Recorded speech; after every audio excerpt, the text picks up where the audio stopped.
everyone. So it is Tuesday. It is, what day is today? The 9th of June. It's going to be a toasty day here in Western New York. When I went to sleep last night, they were predicting it would be in the low 90s. Today and tomorrow are going to be up there in the 90s.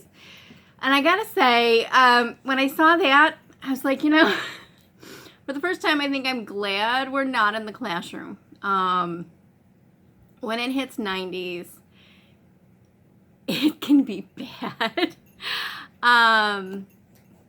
So I'm lucky in that my lab is air conditioned, but most of our classrooms are not. So a lot of my closest classrooms are well above the outdoor temperature, and on a 90-degree day, it's easily going to push 100 degrees.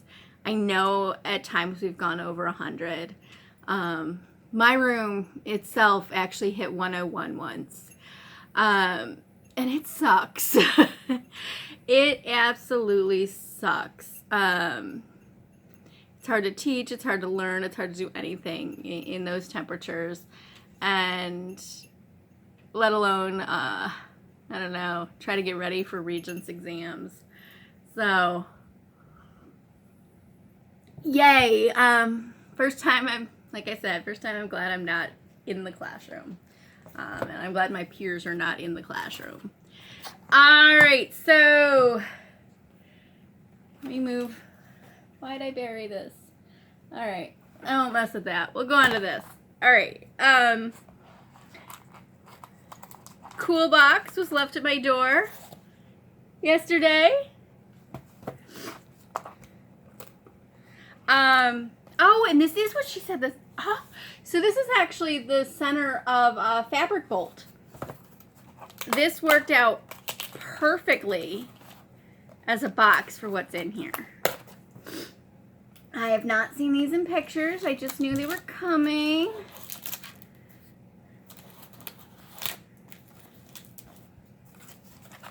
All right.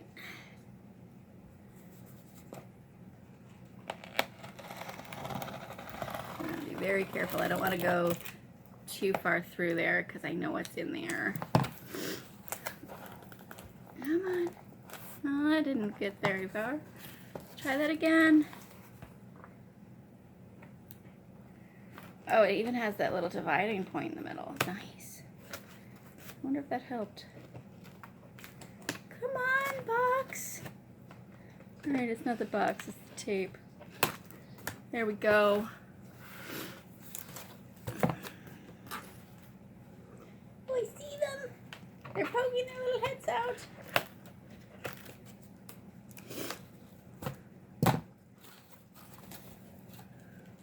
Oh, they're darling. Okay, let me move the camera. Look, they're feathers. So these are from one bird. Oh, and there's a pretty blue going on down here. Oh my gosh. Look at this little guy. See, the cool thing is, with doing doll hats too, I can use the little tiny ones. There's a whole bunch of these little guys. Oh my gosh. And then we get to here we go. Check these out. So these are from a peacock. Really nice little eyes in here. Look at them. Oh, I need to ask her the bird's name. This one's cool. This one's asymmetrical.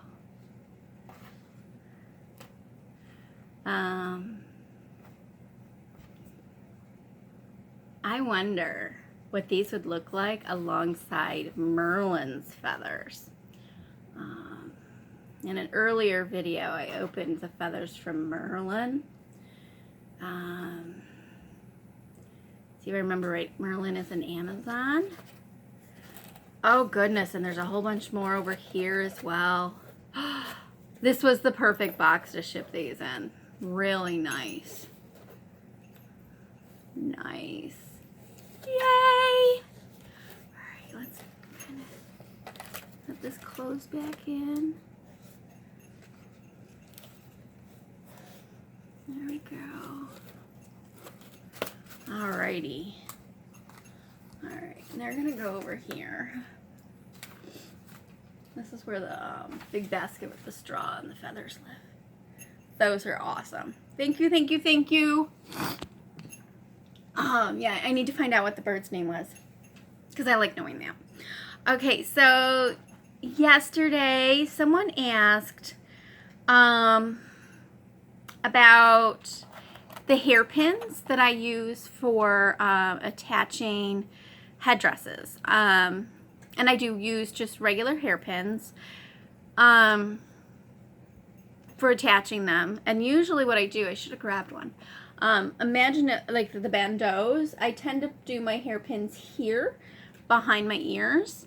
That's usually where I put them. Now when I say regular hairpins, I have my favorites. Okay, so these are my favorite hairpins. All right, let me separate them out here. Okay, so this is actually a heavy-duty hairpin that I get from a local Mennonite shop. Okay, when I say local, it's 2 hours away. When I go down towards the Penn Yan area, there's a shop on the way there, and I can pick these up. They come in 3 different lengths. This will be like the longest length, and this is the shortest length. 3 inches and 2 inches. I think the other one's 2.5. I love these. They're heavy duty. They actually do stay in my hair. I was worried they were gonna slide out, and they don't. I can put my hair up in a bun and just put in a couple of these, and it'll actually hold. So these are nice for holding things. So I love those. From what I understand, they are available online in a few places. Oh look, I do have the 3rd size. There we go. Let's hold these up. From what I understand, they are available online. I'm not sure where online though. They might be on Amazon by now. I think they're called, like, they come in a little thing that's got the cardboard at the top and then the pouch below. About yay tall, so say 4 inches tall, inch wide, by size, and I think they're called Annie's. I think. If I was to pick one size, I would go for the 2.5 inch size, the middle size, to start with. So those are what I use.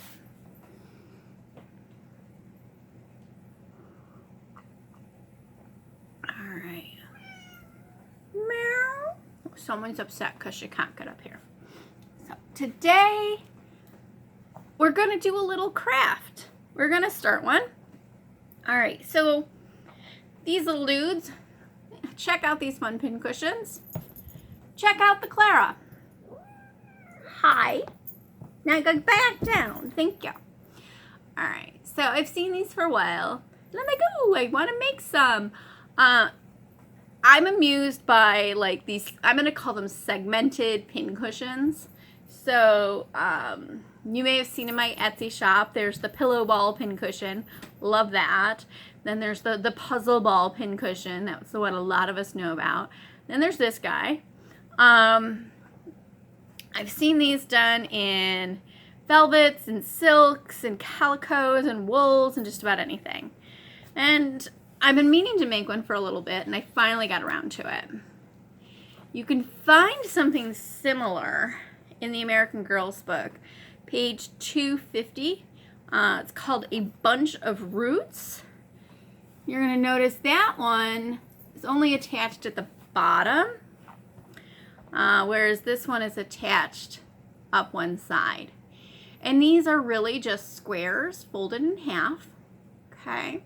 So when they're folded in half, they do form a right triangle. And what we're seeing out here, the folded side is the hypotenuse. And then they really are connected along the leg. With the bunch of roots, the hypotenuse is facing down and the legs are pointing up, which is kind of odd to me because that means it's the seams that are coming and pointed up. But let me read what she says. Eliza Leslie writes, this is a toilette pincushion. Okay, notice how it's bigger. All right. Cut out of coarse linen or muslin 8 or 10 pincushions of the shape that is called a right-angled triangle or a half handkerchief. Stuff them with wool or bran and then sew up the ends. Cover them with silk. Fasten them together at the top by the upper points or corner of each. And put a large bow or ribbon at the center, which I haven't done yet.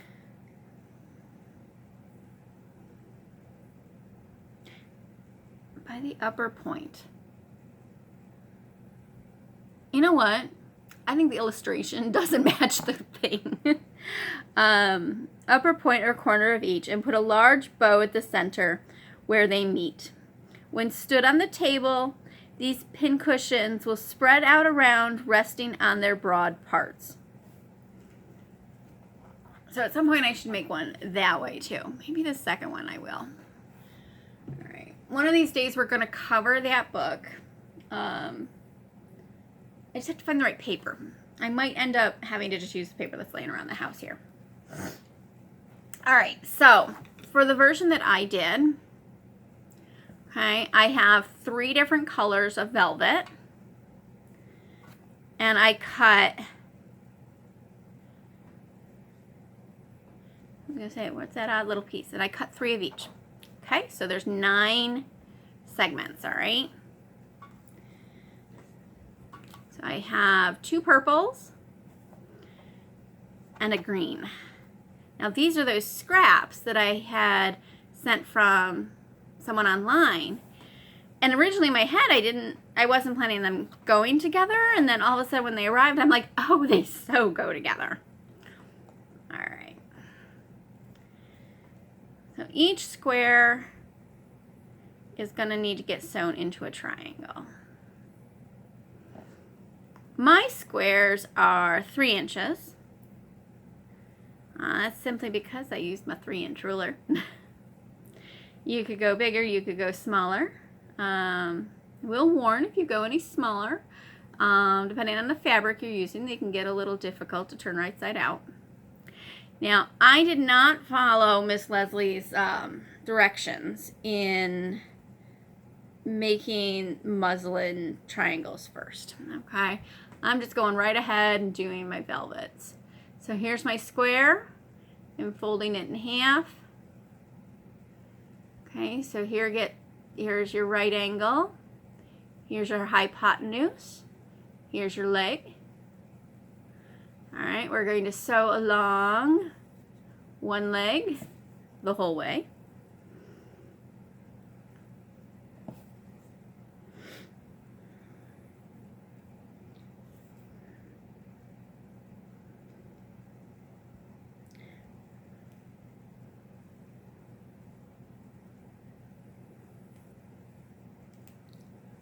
Alright, I'm going to immediately snag my thread because, you know, I'm on camera.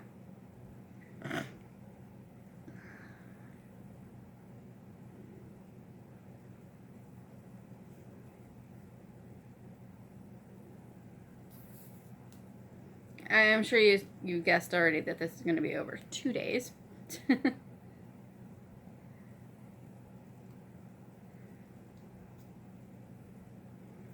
Yesterday when I did this, it took me a few hours.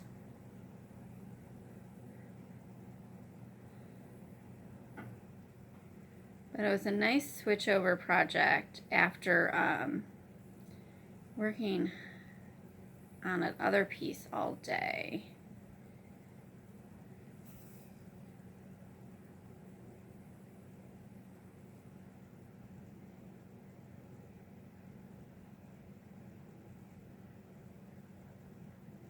I am noticing with some of these velvets, suckers are slippery. I probably should have pinned this first.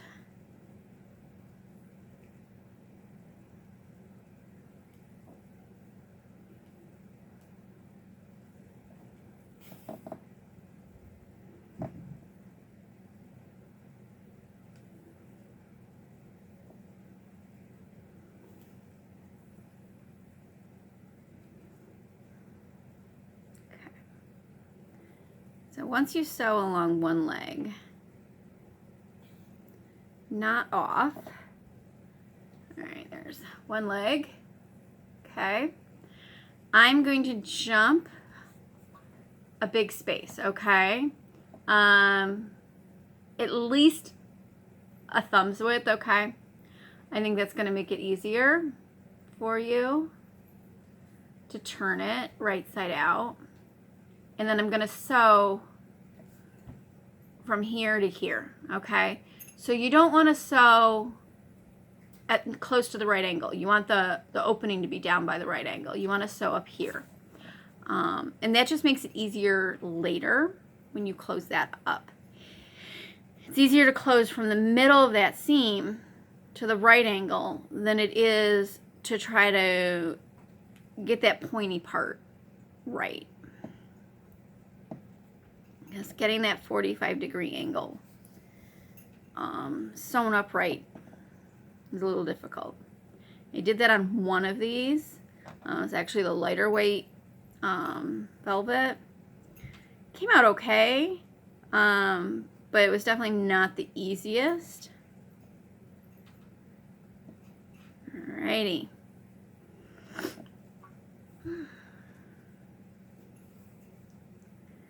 And here we go. Ta-da! Alright. So we've got one of those triangles.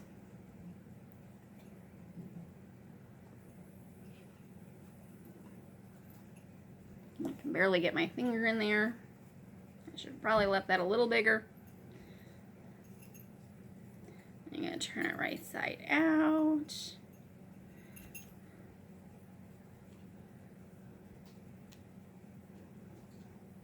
Hey, look, I've got a hairpin here. Use a little something to help you turn it right side out.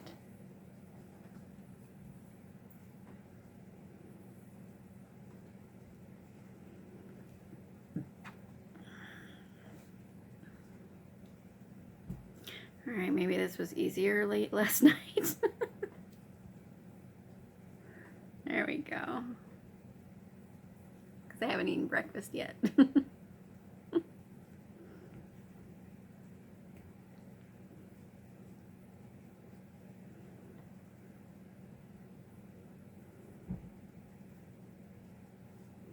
I really do like this light purple color. When she was showing me the pictures, I thought it was a pink, and I was picturing it with some seashells. When it came, I'm like, oh, it's purple. I was like, really pleased. It'll still look cute with some seashells. I know I've got some shells that have a purple cast to some of the sections. There we go. All right. And of course, if you want, you can use a needle or a pin to pull those points out. All right. And then that's got the opening there. All right. So here's the deal. Your homework, if you're going to do this tonight. Okay, that's weird.